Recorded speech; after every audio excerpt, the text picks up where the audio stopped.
Radio 2M. Faites entrer l'invité. Avec Fathia Laouni. Bonjour, ravi de vous retrouver. Bienvenue dans Faites entrer l'invité. Aujourd'hui, nous allons parler d'un danger sournois, d'un danger silencieux qui nous concerne directement. Nous sommes tous sur les réseaux sociaux, mais vous ne pouvez imaginer à quel point nous sommes manipulés, à quel point nous sommes quelquefois utilisés comme des pions. Certes, nous savions que nos données pouvaient être utilisées à des fins publicitaires, par exemple, mais cela va bien au-delà de ça. Partout dans le monde, les réseaux sociaux sont massivement utilisés pour manipuler les opinions publiques. Une étude très sérieuse a été menée qui a fait l'objet d'un livre aux éditions Flammarion. Son nom, Toxic Data, comment les réseaux manipulent nos opinions. L'auteur est mathématicien, directeur de recherche au CNRS, au Centre d'analyse et de mathématiques sociales. Son nom, David Chavalarias. Il est au téléphone avec nous depuis Paris. Bonjour. Bonjour. Alors, avec vos équipes, vous avez développé un outil appelé Politoscope qui permet d'observer le militantisme politique en ligne et notamment la manière dont les leaders politiques organisent leur stratégie de communication. Vous avez analysé des millions de comptes sur les réseaux sociaux. J'aimerais tout d'abord savoir, cette enquête a été publiée, preuve à l'appui, elle a duré combien de temps ? Alors, c'est un projet qu'on a démarré en 2016 à l'Institut des systèmes complexes à l'occasion de la présidentielle de 2017. Et en fait, ça s'est jamais arrêté. C'est-à-dire qu'on a mis en place un outil de veille du militantisme en ligne qui engrange chaque jour entre 500 000 et 2 millions de tweets politiques par jour. Et ça nous permet de faire des analyses et des recherches à la fois sociologiques, mais aussi effectivement sur la désinformation. Donc régulièrement, on publie des choses dessus. On a mis en place le projet sur quelques mois en amont de 2017 et depuis on continue à le développer. Alors ce livre sort à un moment où il est important de réaliser la portée des fake news, mais aussi des faux comptes. Vous citez dans votre livre des exemples très concrets. Prenons l'un d'entre eux, la pandémie. Lors de la découverte du vaccin, vous dites quand des messages démontraient son efficacité à 90%, d'autres annonçaient que le vaccin était inutile. Nous parlions tous à ce moment-là seulement d'antivax ou de sites complotistes, mais en réalité, c'est pas que ça.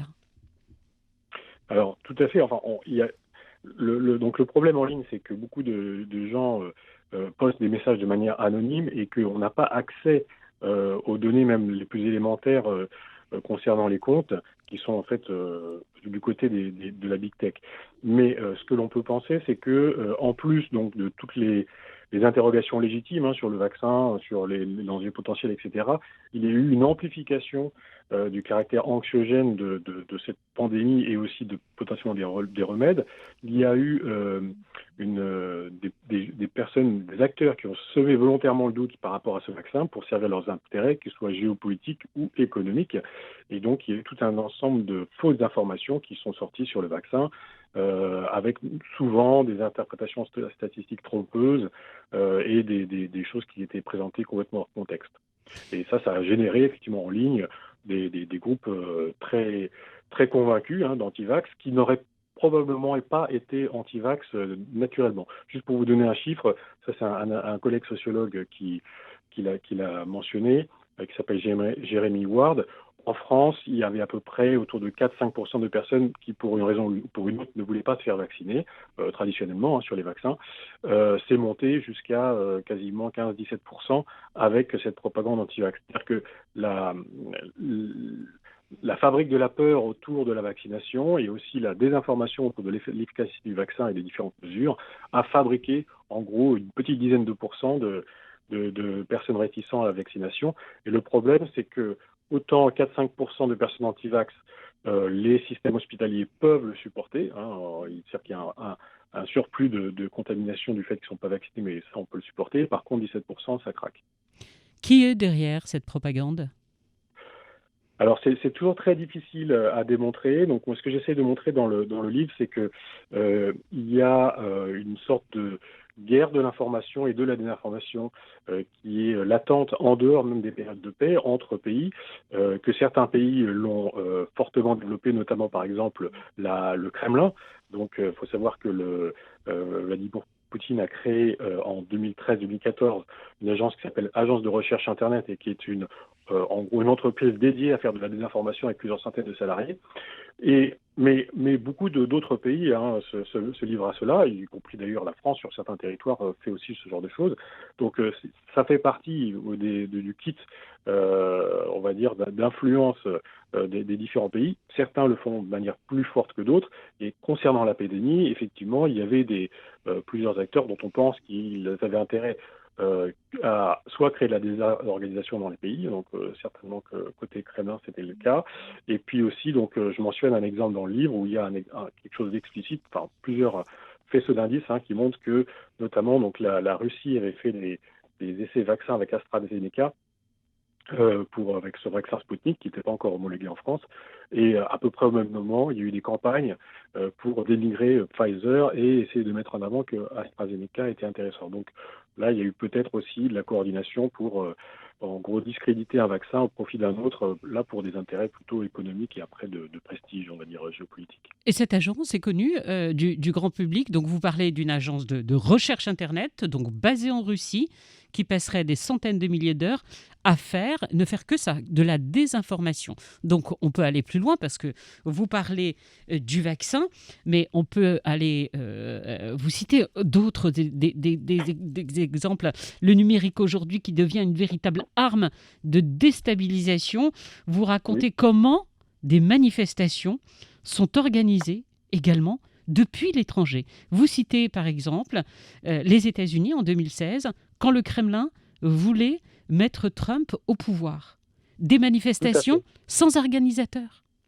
Tout à fait. C'est-à-dire que ça, c'est une stratégie qui a été développée par le Kremlin dès le début 2016. Il y a eu les Kremlin Papers qui sont sortis dans le Guardian cet été, enfin le dernier été, qui montraient qu'il y avait une stratégie délibérée donc de créer du chaos aux États-Unis. Et une des manières de créer ce chaos, en fait, c'est d'intervenir donc sur les réseaux sociaux et par exemple via des fausses pages Facebook, de canaliser en fait tous des groupes, par exemple anti-musulmans ou pro-musulmans, anti-LGBT ou pro-LGBT, etc.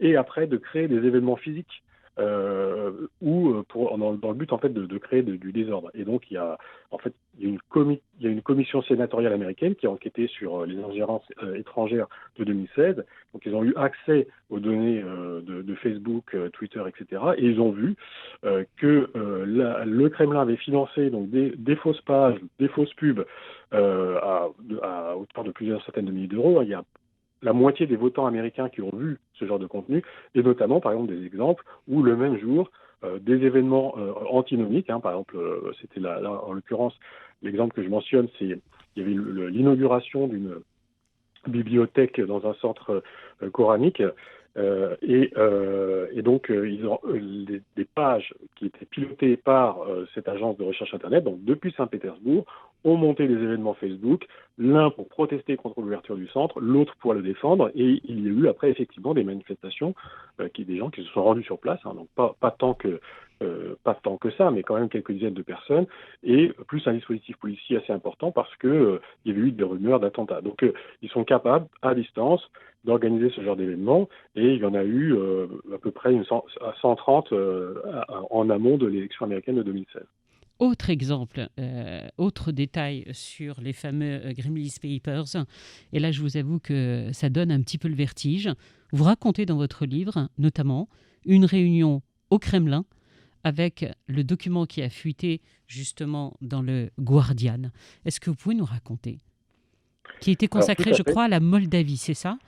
À l'origine. C'est ça, donc il y a une réunion qui a été documentée sur le site du Kremlin où on voit donc Poutine avec ses principaux agents de sécurité, de services secrets et ses principaux ministres.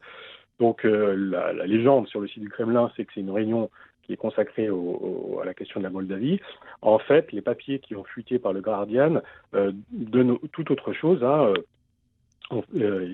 D'après ces papiers-là, il s'agirait en fait d'une réunion où Poutine avait décidé donc de préparer l'accession au pouvoir de Trump, la déstabilisation des États-Unis en favorisant l'accession au pouvoir de Trump, et il a décrit un certain nombre de mesures, comme par exemple donc le fait de pirater les serveurs du Parti démocrate, le fait de faire de la désinformation en ligne, de dénigrer les médias, etc., qui ont effectivement été mis en œuvre. ce qui corrobore en fait la véracité de ces documents.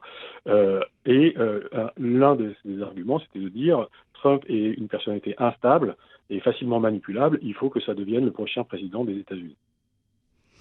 Ça fout la trouille, hein, quand même. David Chaval-Arias, ça veut dire que quotidiennement, nous sommes manipulés?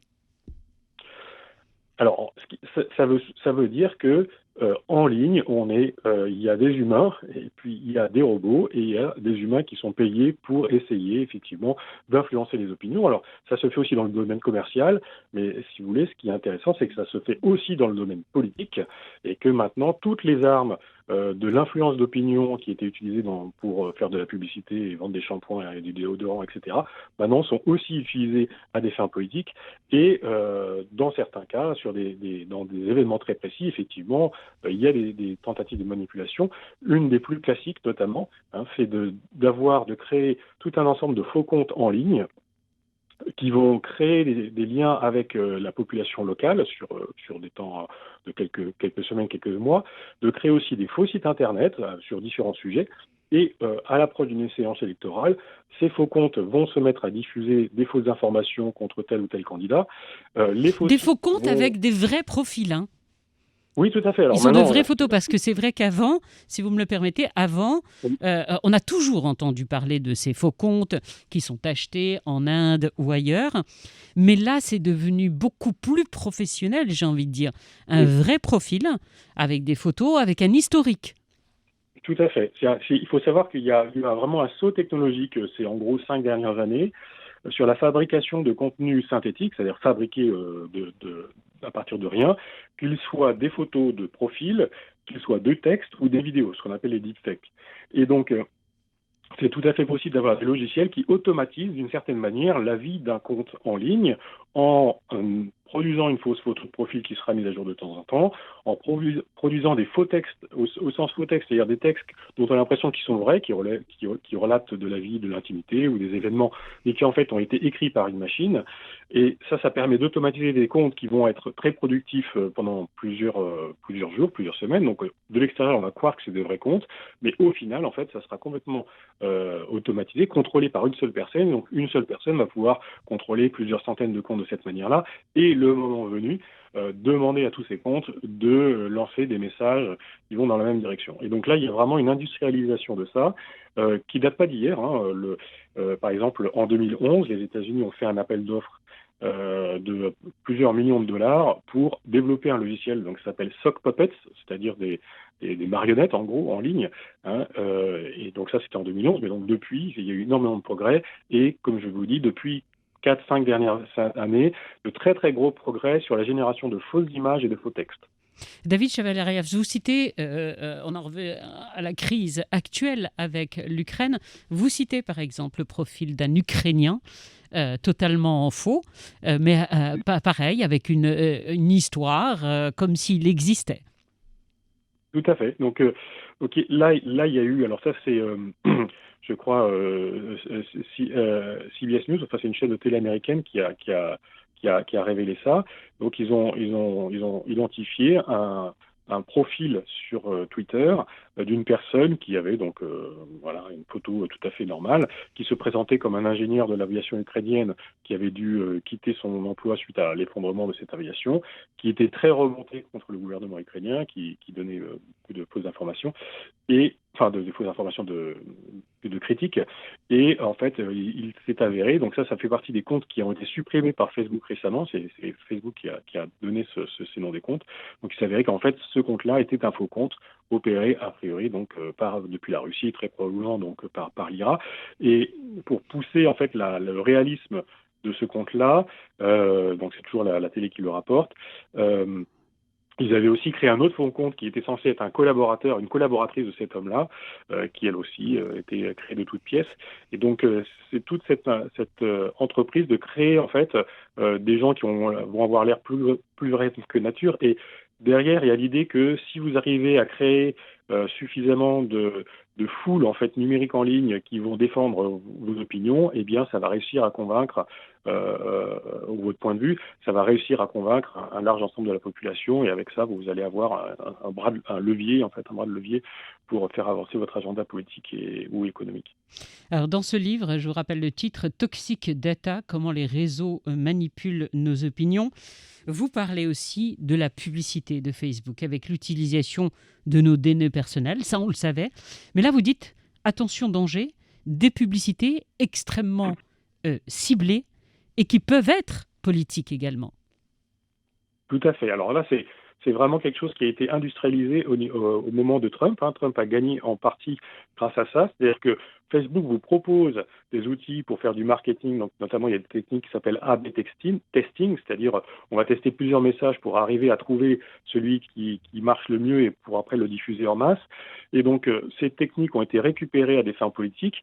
Et le problème, en fait, c'est que ils vont utiliser toute la puissance de régies publicitaires comme Facebook, qui connaissent le détail de la vie privée de chacun, pour pouvoir cibler des tranches, un spectre de lectorat très très précis, et pouvoir en fait envoyer un message qui est aligné avec ce que cet électorat attend, aimerait entendre, ou au contraire par rapport à ses craintes. Et donc cette stratégie est assez dangereuse. Enfin, ça déstructure complètement le débat, parce que déjà les personnes reçoivent des messages, elles sont les seules à les recevoir. Il n'y a pas de possibilité de débat contradictoire. Elles sont seules face à la machine. Souvent aussi, c'est de manière après subreptice, c'est-à-dire qu'on voit passer quelque chose, ça vous influence, mais vous en rendez pas compte. Mais surtout, en plus, les hommes politiques ou les acteurs qui utilisent ça n'ont même pas besoin d'avoir une cohérence du discours. C'est-à-dire que si vous êtes à la télé et que vous défendez, par exemple, l'écologie, ou au contraire, par exemple, les centrales nucléaires ou les énergies renouvelables, vous dites que vous avez une parole tout le monde va l'entendre. Et donc, ceux qui sont contre, ils vont l'entendre, et ceux qui sont pour vont l'entendre. Là, vous avez la possibilité, en fait, de dire A à quelqu'un, et le contraire, non A, à quelqu'un d'autre, juste pour essayer de le convaincre de voter pour vous. Et donc, en fait, ça veut dire que vous pouvez vous passer de programmes politiques cohérents et juste faire du démagogisme. Est-ce que le plus souvent, toujours Facebook, on est dirigé vers ce qui est négatif? Tout le monde le sait aujourd'hui et ça paraît bizarre et ça confirme un petit peu tout ce que vous nous dites. On va vers des choses très négatives qui remontent d'abord avant tout autre commentaire. On a, je sais pas, des milliers d'amis sur Facebook, mais certains commentaires qui viennent plus que d'autres. Oui, alors... Est-ce que ça c'est calculé également? Alors, c'est calculé, enfin, oui et non. C'est-à-dire que ça, c'est la première partie du livre où j'essaie de montrer comment les environnements numériques actuels, sans intentionnalité de nuisance, en fait, deviennent nuisibles.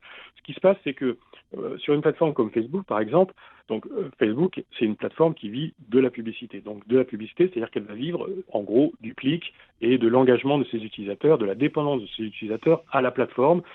Et donc, ce qu'elle va chercher à optimiser, c'est le fait que vous avez envie de revenir sur la plateforme et que quand vous êtes sur la plateforme, vous avez envie de poster du contenu ou de cliquer sur des likes, etc.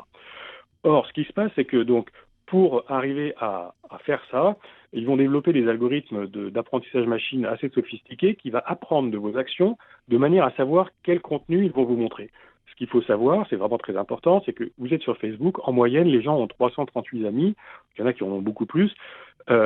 Vous ne pouvez pas lire les messages de vos 338 amis tous les jours. Donc en fait, ce qui arrive dans le flux d'actualité, qui est la page principale de Facebook, ce sont des informations qui ont été choisies par Facebook. C'est-à-dire c'est la petite partie de ce qui est produit dans votre environnement social que Facebook estime qu'elle va maximiser ses revenus à elle, entreprise. Et donc comment s'opèrent ces choix? Ce que Facebook fait, c'est qu'elle observe ce que vous cliquez, ce que vous regardez le plus, et ou ce qui marche le mieux dans d'autres par rapport à d'autres gens, et elle va vous resservir encore plus de ça. Et là, c'est là qu'il y a quelque chose de pervers qui se passe, c'est qu'il y a un cercle vicieux qui s'enclenche, c'est que naturellement, en tant qu'être humain, on fait plus attention aux informations qui comportent une notion de danger ou de négativité qu'aux informations positives. Ça, c'est un réflexe presque de survie, c'est-à-dire que Si vous voyez que deux informations, le vaccin est favorable, marche à 90%, et une autre à côté, le vaccin rend stérile, sur Facebook, vous allez peut-être commencer par cliquer sur le vaccin rend stérile pour voir quel danger vous pouvez avoir si vous jamais vous faites vacciner.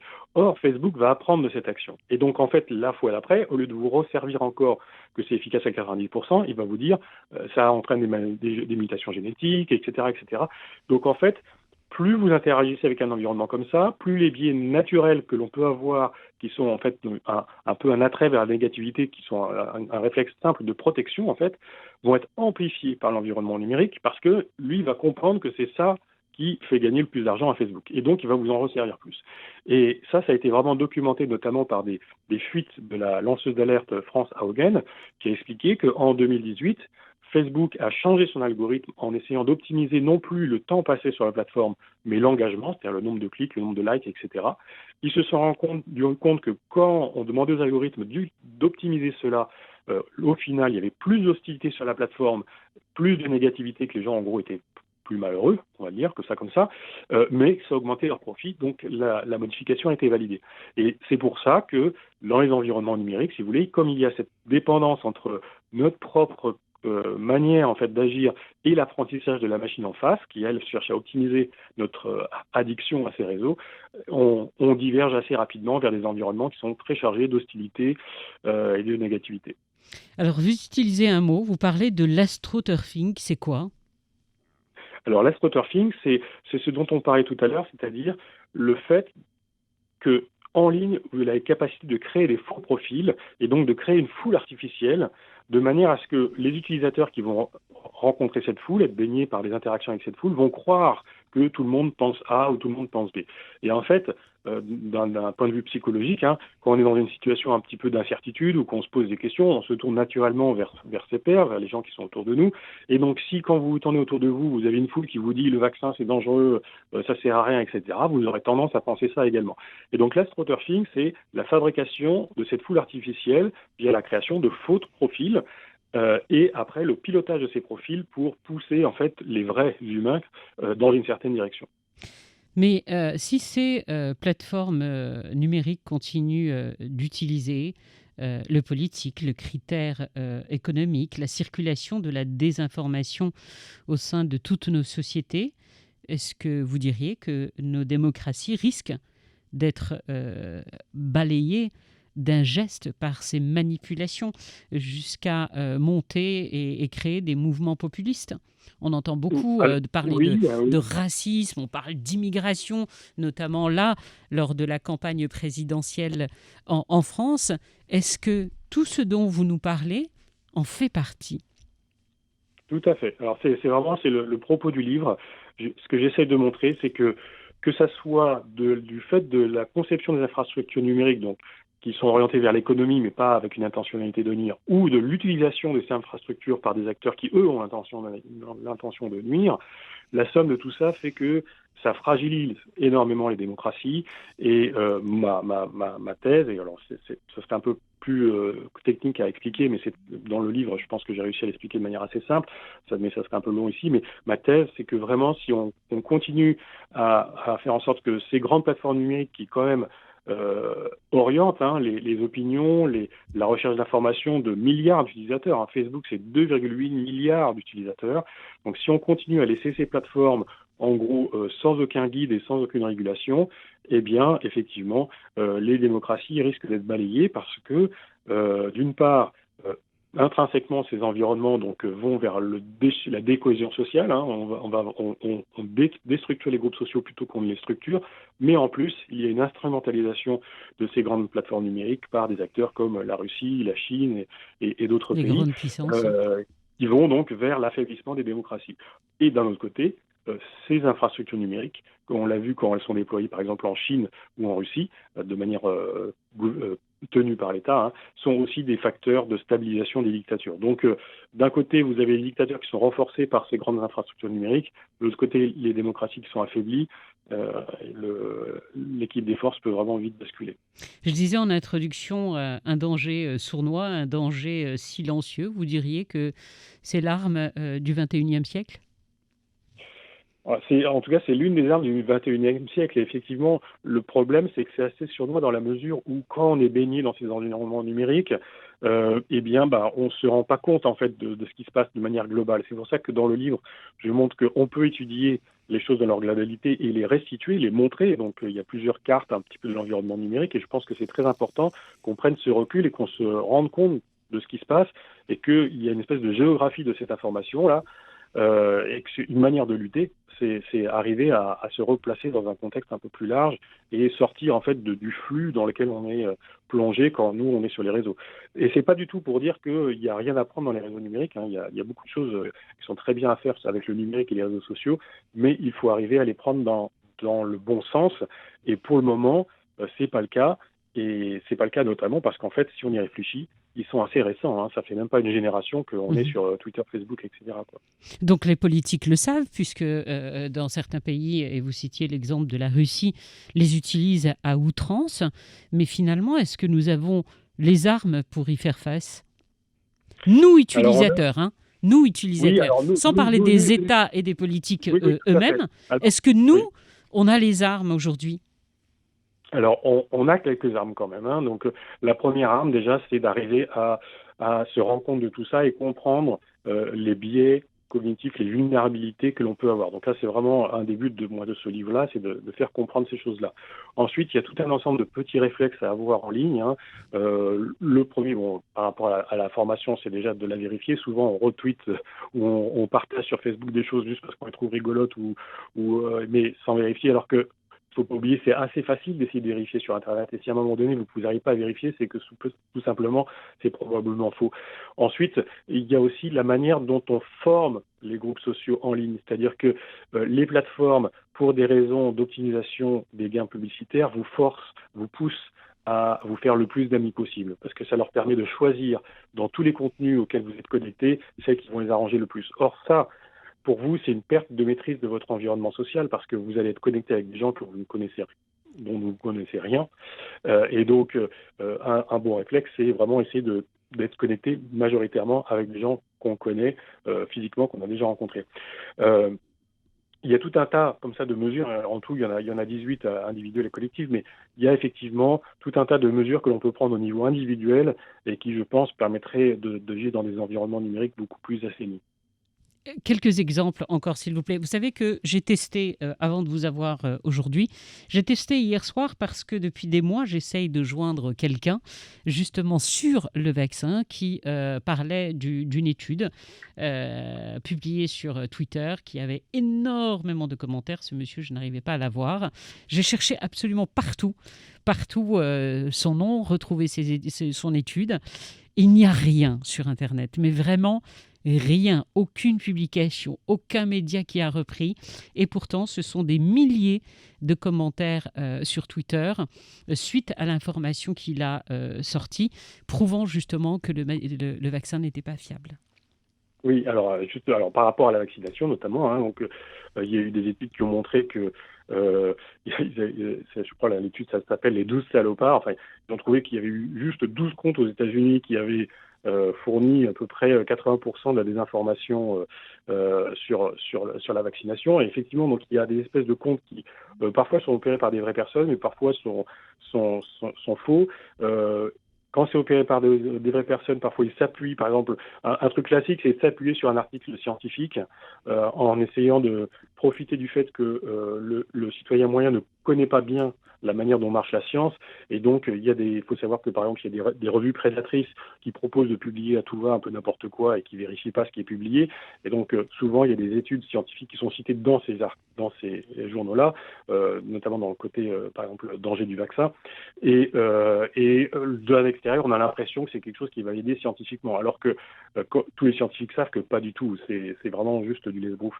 Et effectivement, comme ça, il y a des comptes qui arrivent à avoir des centaines de milliers de followers sur des impostures intellectuelles en essayant de faire référence à des sites qui ont l'apparence en fait de choses sérieuses mais qui ne le sont pas du tout. Et derrière, l'intelligence artificielle. Juste, il nous reste 1 minute 30 à peine pour tous nos auditeurs qui sont en train de nous suivre. Et c'est vrai qu'on leur fait un petit peu peur, mais en même temps, c'est bien aussi cette piqûre de rappel. Un conseil, essentiel pour essayer de comprendre que ce sont de faux comptes, de se protéger, les utilisateurs pour les internautes? Alors pour les faux comptes, ce qu'il faut voir, c'est que donc allez voir quand il y a une information qui vous semble bizarre, vous pouvez aller voir directement sur le compte en question et regarder les autres messages qui sont diffusés. Souvent, les comptes qu'ils soient qu'ils soient faux ou qu'ils soient pilotés par des gens qui sont salariés juste pour faire de la désinformation, ils ont un historique assez long où ils vont être toujours sur le même sujet, toujours c'est pas du tout des comptes de personnalités normales qui parleraient de leurs amis, etc., etc. Donc n'hésitez pas à aller voir en fait le contenu des comptes qui relaient certaines informations pour voir si ça ressemble à des comptes en gros sains ou au contraire nuisibles. Et il y a aussi donc des petits réflexes sur les images de profil. Il y a des petits trucs pour repérer des fausses images, mais ça, disons qu'il y a un petit peu une course à l'armement et les réflexes qui sont vrais aujourd'hui ne seront plus vrais demain. Donc, je pense que la première chose à retenir, c'est que quand une information vous semble bizarre, allez voir le compte qui relaie ça, essayez de remonter à la source et regardez les autres contenus qui sont publiés par ce compte, voir si ça vous semble normal comme type de comportement. Je vais devoir prolonger de quelques minutes avec tous les messages qui nous parviennent d'auditeurs qui sont en train de vous suivre et qui vous disent « mais si ce sont des intelligences artificielles, elles aussi vont évoluer et elles aussi vont devenir de plus en plus dangereuses pour nous, ce sera de plus en plus compliqué ». Et c'est vrai qu'on se dit si ça évolue, vous dites on n'a pas encore assez de recul, certes, mais ces intelligences artificielles vont aller beaucoup plus loin peut-être. Oui, c'est pour ça que vraiment, pour moi, la règle d'or, c'est de se connecter avec des gens que l'on connaît dans le monde physique. C'est-à-dire que les réseaux sociaux sont vraiment très bien pour garder le lien, pour échanger des informations en temps réel. En fait, on se rend compte que c'est pas forcément bien pour rencontrer des nouvelles personnes. Ça peut, mais il faut avoir un certain nombre de gages que la personne que vous rencontrez via les réseaux sociaux sont des vraies personnes. Puis il y a aussi, par exemple, un réseau d'arnaques, par exemple au site de rencontres, etc. Bien sûr. Mais même sur les réseaux un peu amicaux, on a l'impression que c'est anodin, mais se faire avoir 1500 amis sur Facebook et n'en connaître que 500, en fait, ça veut dire que vous avez 1000 personnes qui potentiellement peuvent, en distillant des messages que vous allez voir passer sans faire attention, vraiment influencer votre mode de pensée. Et ce qu'il faut voir, c'est qu'il y a un apprentissage implicite, c'est-à-dire que vous apprenez des choses même sans le savoir. Et donc, quand vous voyez passer des choses, ça va influencer votre personnalité, même si vous n'avez pas l'impression d'apprendre quelque chose. Et donc, si vous avez 2/3 de vos connaissances, en fait, qui peut-être potentiellement sont des faux comptes ou des comptes nuisibles, ça peut avoir un impact sur votre personnalité. Et on se dit également que peut-être les États vont aussi se protéger, peut-être avec des mesures, des textes de loi, d'arriver à réglementer aussi tout ça.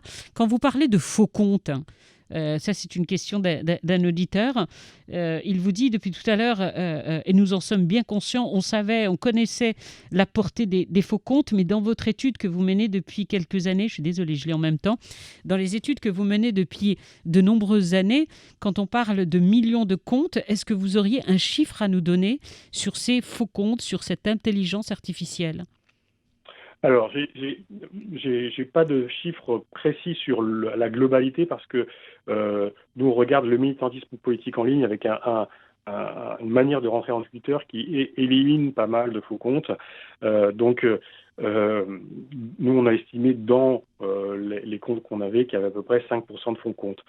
Alors, 5% de faux comptes, ça peut ne pas paraître beaucoup, effectivement, c'est assez raisonnable, mais il faut savoir que c'est des comptes qui vont se redéployer sur des thématiques très précises. Et là où c'est peut-être le côté le plus scandaleux et étonnant, c'est que, on l'a vu notamment sur plusieurs affaires en France, l'un des grands trucs de la spotter-film, donc c'est faire foule à la fois pour influencer les personnes, mais aussi pour manipuler les algorithmes de recommandation. Et ce que l'on a vu, c'est que par exemple, quelques centaines de comptes bien coordonnés peuvent arriver à mettre un sujet dans les tendances Twitter ou dans les tendances Facebook, etc. Alors, l'équivalent pour Facebook.